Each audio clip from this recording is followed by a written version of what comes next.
What it do, YouTube? Your boy LTD back with another video, and today I'm going to be checking out Wrestle Mafia, the hottest year in WWE, and the year that he's going to be talking about is 2005.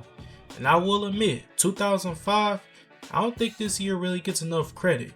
Yes, we obviously talked about the Attitude Era, but not gonna lie, the Ruthless Aggression Era, they had some pretty good stuff too. Especially in this year, 2005, they had arguably some of the best feuds that they ever had. You had Undertaker versus Randy Orton, Edge versus Matt Hardy, even though that feud was actually personal because that's some stuff that happened in real life as well. The whole Matt Hardy, Edge, and Lita love triangle. And you also had Rey Mysterio versus Eddie Guerrero, RIP Eddie. Yeah, that was a good feud as well. So yeah, WWE, it has in 2005, they were cooking this year. I ain't even gonna lie. But yeah, man, we're finna check out this video. Make sure y'all go subscribe to Wrestle Mafia. And without further ado, let's chill and relax and let's get started with this video. This should be a dope one right here. A year that saw Edge steal Matt Hardy's girlfriend, when Randy Orton set The Undertaker on fire, when JBL made Cena bleed buckets, when Vince tore both his quads, when Batista gave Triple H the thumbs down, when HBK made Hogan look like a fool in front of the world, when Ray and Eddie fought over the custody of Dominic, when ECW came back from the dead, when two new champions were crowned on the grandest stage of them all. And these are just some of the things that happened in the unforgettable year of 2005. From a creative standpoint, 2005 was the year WWE finally moved on from the Attitude Era and embraced ruthless aggression.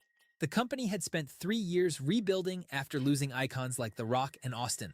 But rather than dwelling on the past, in 2005, WWE bet everything on creating new stars.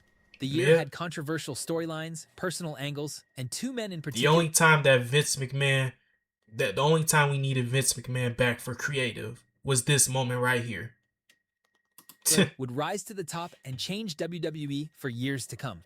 But what made 2005 so iconic? What were the feuds, the controversies, and the real-life drama that shaped WWE's future?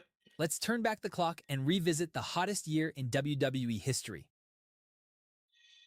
Our story starts in January at the Royal Rumble. 30 men would compete to earn their ticket to the WrestleMania main event, and the stage was set for WWE's future.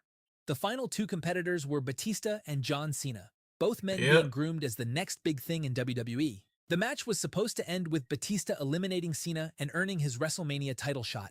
Instead, both men tumbled over the top rope and hit the floor simultaneously in one of the most infamous botches in WWE history.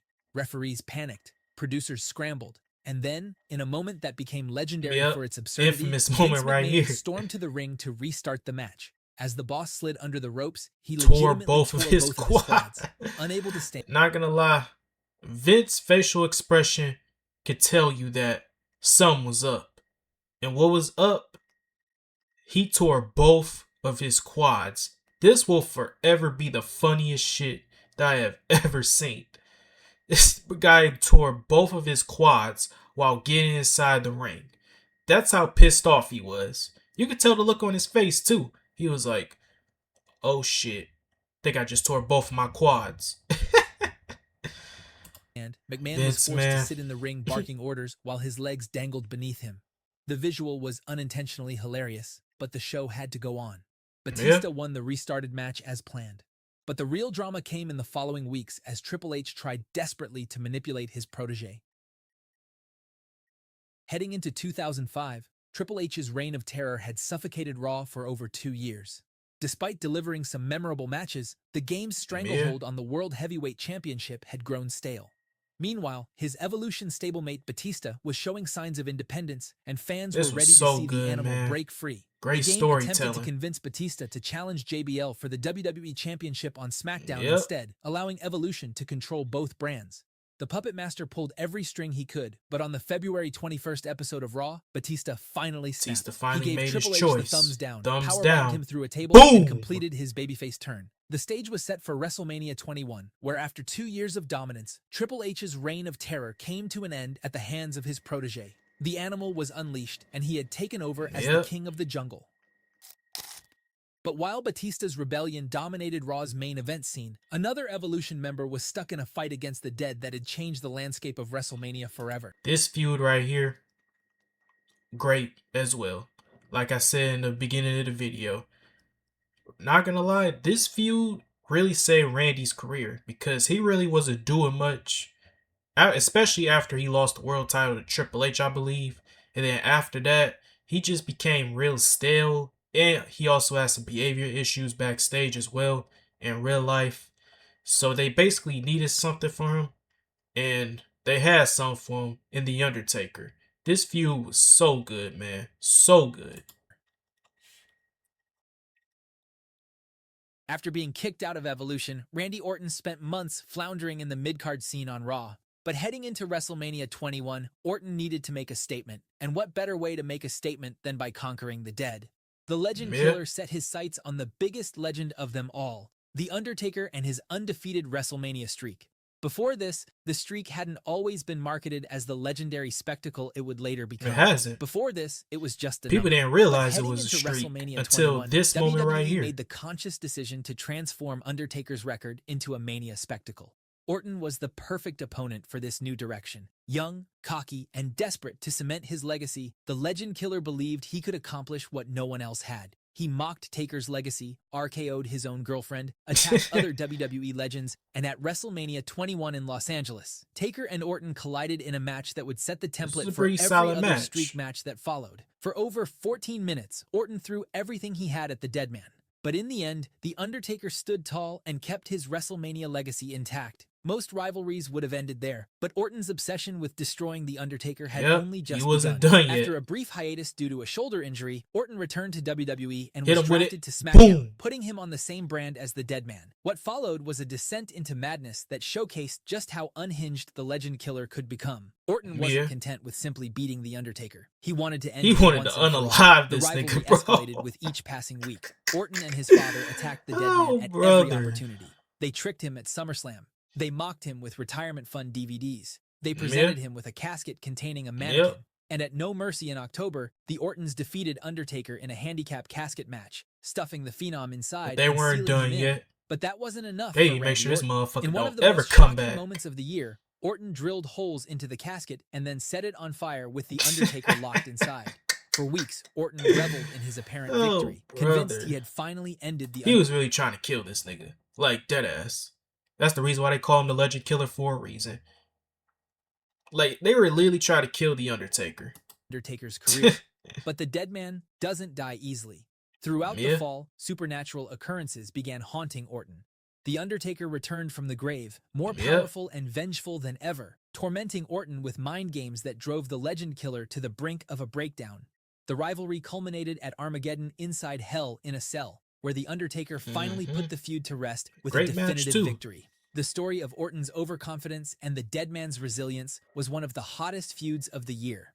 But more importantly, it cemented The Undertaker's WrestleMania streak as one of the most important narratives in WWE history. But while Batista was conquering Raw and Orton was battling the Supernatural on SmackDown, another megastar was rising who would define WWE for the next decade. John Cena had spent the majority of 2004 climbing the ranks on SmackDown and connecting with younger audiences with his rapper gimmick in ways WWE hadn't seen in years. By early 2005, it was clear that Cena had outgrown the United States Championship. He was ready for the main event, and WWE was ready to give him the ball. At WrestleMania 21, Cena challenged JBL for the WWE Championship, and when the referee's hand hit the mat for the 3 count, a new era had officially begun. But Cena's coronation came with an unexpected problem. Just 6 weeks after winning the title, WWE made a shocking decision. On June 6th, John Cena was drafted from SmackDown to Raw, taking the WWE Championship with him. The move was designed to position Cena as the face of the company on WWE's flagship show. Instead, it exposed him to a much harsher spotlight. On Raw, Cena's character began to shift. The edgy rapper persona was softened into a more superhero-like babyface. He started wearing colorful shirts and promoting hustle. Yeah, and that's where the fans really started to turn on Cena, because he really went from like the Doctor of Thugonomics, this like rap gimmick, to basically like a whole Superman hustle, loyalty, and respect. Eat your vitamins, eat your proteins type of gimmick. And yeah, around this time, Yeah, fans were not having that shit. The kids loved it. The females loved it. But the adults, yeah, they weren't a big fan of it.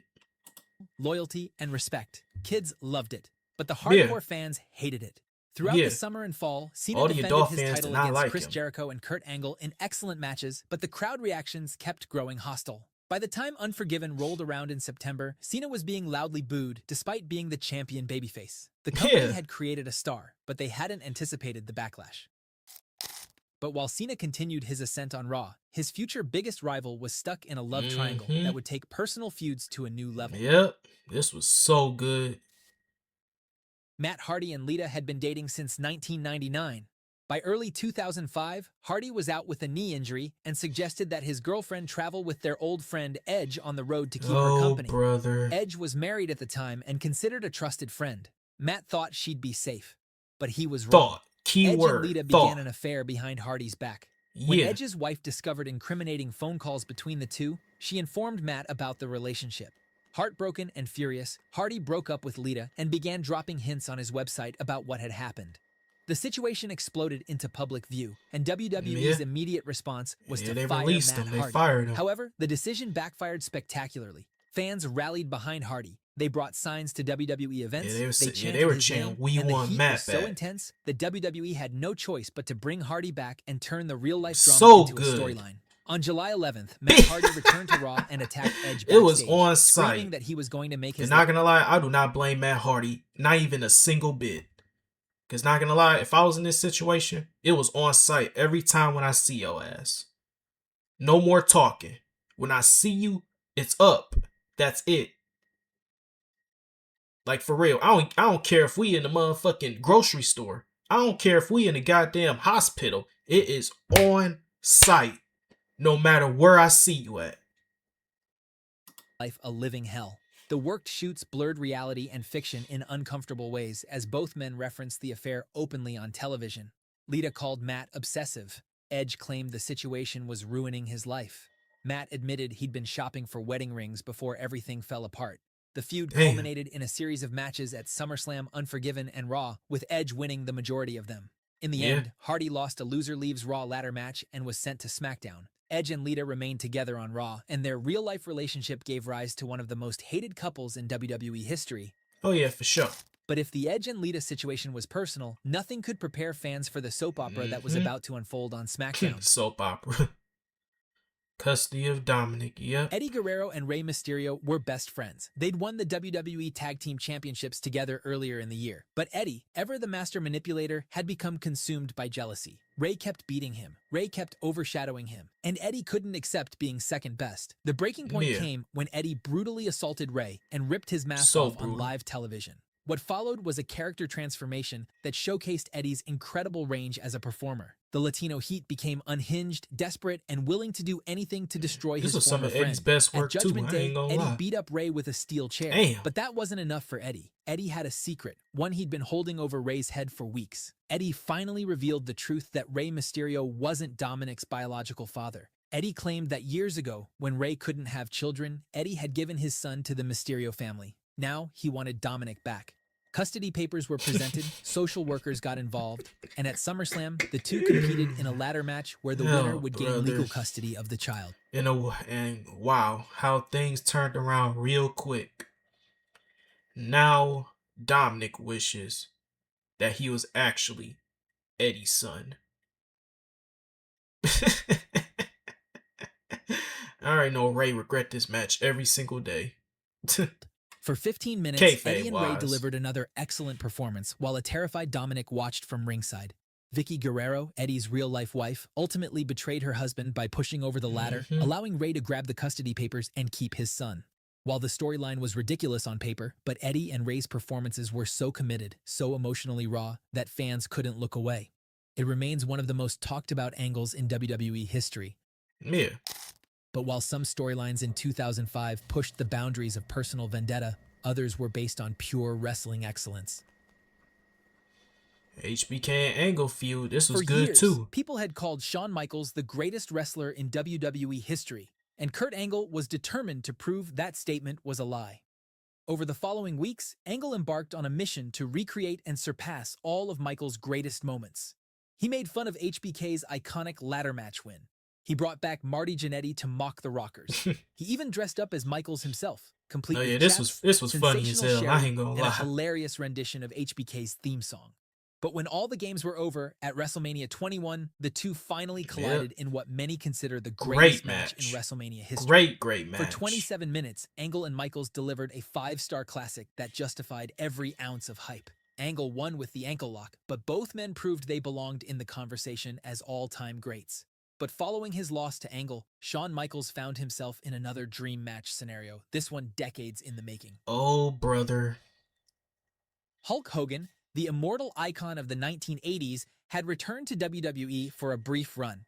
The company wasted no time booking Hogan and Michaels in a tag team match, which naturally led to the two agreeing to face each other one-on-one. Behind the scenes, however, tensions were brewing. The plan had been for Michaels and Hogan to wrestle a series of matches, with each man getting a victory. But Hogan, never one to willingly lose his spot, politicked his way into only agreeing to a single match at SummerSlam. And of course, the Hulkster would be going over. Shawn Michaels was furious. He'd spent years working his way back to the top of the WWE. But now Hogan, who hadn't been a full-time performer in years, was refusing to put him over. So Michaels decided to make a statement in the most Shawn Michaels way possible. At SummerSlam on August 21st, HBK delivered one of the most ridiculous performances in wrestling history, which was a masterclass in pettiness. For 20 minutes, Michaels turned the match into a comedy routine by overselling every single move Hogan threw at him. A simple shove sent Michaels spinning through the air. A boot to the face caused him to flip completely over. I don't blame him. The Toronto crowd ate it up, laughing and cheering as Michaels made a mockery of Hogan's offense. Hogan got the pinfall victory as agreed, but everyone watching knew the truth. Shawn Michaels had won the war. The match became an instant classic for all the wrong reasons, and Hogan never worked with Michaels again. But apart from these memorable... it was supposed to be like a, what's it called, best out of 3 match. And I believe HBK was supposed to win the first match, ironically, at SummerSlam, and then Hogan win the rest of the 2. Yeah, that's what the original plan was, but of course, Hulk Hogan saying, "That doesn't work for me, brother," decided to have a one-and-done match, and that was it. HBK was really a bad guy for only a month, and then after the match, they turned him right back into a babyface. Like, that was it. Matches and rivalries. 2005 also had other historic moments that defined the year. On June 12th, WWE presented ECW One Night Stand, a pay-per-view dedicated to the Extreme Wrestling promotion that had closed its doors 4 years earlier. The Hammerstein Ballroom in New York City became a time machine as legends like Sabu, Sandman, and Tommy Dreamer returned to recapture the magic. The show was so successful that it planted the seeds for ECW's eventual revival as a WWE brand. But just as the year seemed to be reaching its peak, tragedy struck. On November 13th, Eddie Guerrero was found unresponsive in his Minneapolis hotel room. The 38-year-old had suffered a massive heart attack brought on by years of substance abuse that had taken its toll on his body. His nephew Chavo discovered him, but it was too late. One of the most beloved performers in wrestling history was gone. The wrestling world mourned. Heartbreaking moment, Tribute shows replaced Raw and SmackDown. Wrestlers broke down in tears on live television. Eddie's death cast a shadow over the final months of 2005, reminding everyone that behind the larger-than-life characters, real human lives hung in the balance. By the time 2005 ended, WWE had accomplished what many thought impossible. They'd created 2 legit main event stars in Batista and John Cena. They'd elevated The Undertaker's streak into a WrestleMania tradition. They'd pushed the boundaries of reality with controversial storylines. And they delivered some of the greatest matches in company history. The pieces were in place for WWE's next chapter, but the memories of 2005, both triumphant and tragic, would echo through the company for years to come. It truly was one of the hottest years in WWE history. Oh yeah, for sure, for sure. Yeah, this was a dope video, man. I'm finna give this video a like. I'm finna go subscribe to Wrestle Mafia. But yeah, man, R.I.P. Eddie, man. We miss you, brother. Viva la raza. But yeah, man, 2005, it was a really great year. Really great year. Like he said, a lot of great feuds, a lot of great storylines, and great matches too, especially the HBK and Kurt Angle matches. I could rewatch those every single time. They put on some banger matches. Like, for real, for real. And obviously the real life stuff between Edge, Matt Hardy, and Lita. And then you obviously got Orton versus Undertaker, Eddie versus Rey Mysterio. Yeah, 2005, they had some good shit around this time. Like, for real. I gotta give the Ruthless Aggression era some credit. Like, dead ass, man.